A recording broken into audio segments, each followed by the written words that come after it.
জাহানারার মাধ্যমে 50,000 টাকা ধার নেন শিপন নামের এক ব্যক্তির কাছ থেকে। সময় মতো ধারের টাকা শোধ করতে পারেনি নজরুল ইসলাম। এক সময় বোন জাহানারা নজরুলের পঞ্চম শ্রেণী পড়ুয়া মেয়েকে বেড়াতে নেওয়ার কথা বলে নিয়ে যান শহরে নিজের বাড়িতে।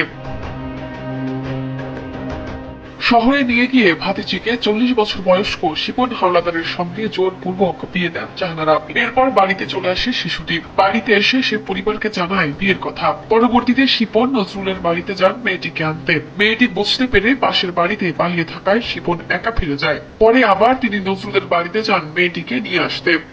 মাস আগে আমার বলতেছে এবারে গ্রুপ বাসে লই গেছিল আমার ই করতে বলছি যে আমি যেই কত তো মামলা এই কত হুন্দি এই যদি না তো আমি পাশের বাড়িতে মন্দির আমি গাইতে করতে আমার বলতে জন্য সুযোগ যেই কম এই না নিতে এবার আমার কাজে কর্মকর্ম দিয়ে এবার আমি 10 টাকা দিচ্ছি হয়ে এমন ঘটনা ঘটেছে পটুয়াখালীর কলাপাড়া উপজেলার টিয়াখালী ইউনিয়নের মধ্য টিয়াখালী গ্রামে। অভিযুক্ত শিপনের বাড়ি একই উপজেলার বালিয়াতুলি ইউনিয়নের লেবুপাড়া গ্রামে। এই ঘটনায় আতঙ্কে রয়েছে শিশুটির পরিবার, কারণ শিপন বারবার শিশুটিকে তুলে নেওয়ার হুমকি দিচ্ছে।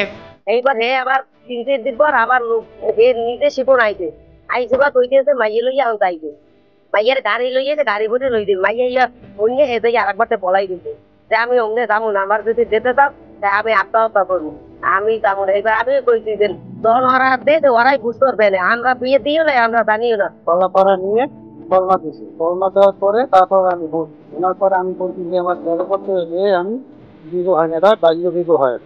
তারপর আমি বলছি যে এটা আমি বিশ্বাস করি। তারপর সেখন এই জায়গায় যে বলতে 7 লক্ষ টাকা পাইবে এই দেশে আমার হুমকি দেয় আমার মেয়ে সে নিয়ে আসছে মেয়েকে দেওয়ার জন্য আমার হুমকি দিতে হবে। তবে জোর করে বিয়ে দেওয়ার অভিযোগ অস্বীকার করেন মেয়েটির ফুপু জাহানারা। বিয়ের কথা অস্বীকার করেন অভিযুক্ত শিপনও।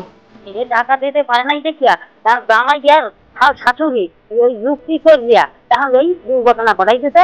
এখন আমাকে মায়ের তো সব কিছু টাকা চাইছিলে দেন কৃষক করিয়া ওর টাকাটা মার দিতে টাকাটা আমার সন্তান মার দিতে পারে না ঠিক ষড়যন্ত্র করিয়া তার মায়ের পরে পেতেইছে বাড়িতে গেছে বাড়িতে পাইলে না পাওয়া যায় মানুষ এখন টাকা দাম দিচ্ছে আর আবার হারিয়ে গেছে আর আবার ষড়যন্ত্র করে খাই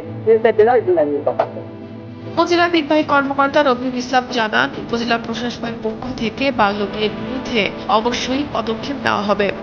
তাদের মাধ্যমে অবগত হলাম আমরা দ্রুত পদক্ষেপ নেব যদি কোনোভাবেই বাল্য বিবাহ না পারে এবং উপজেলা প্রশাসনের সমন্বিত এবং স্থানীয় যে চেয়ারম্যান রয়েছেন তাকেও আমরা এর সাথে অন্তর্ভুক্ত করবো। আমরা এই বিষয়ে অবশ্যই পদক্ষেপ নেব। পঞ্চম শ্রেণী পড়ুয়া মেয়েকে জোর করে বিয়ে দেওয়ায় এলাকায় চাঞ্চল্যের সৃষ্টি হয়েছে। এই ঘটনায় শিপন ও জাহানারাকে আইনের আওতায় এনে দৃষ্টান্তমূলক শাস্তির দাবি জানান এলাকাবাসী।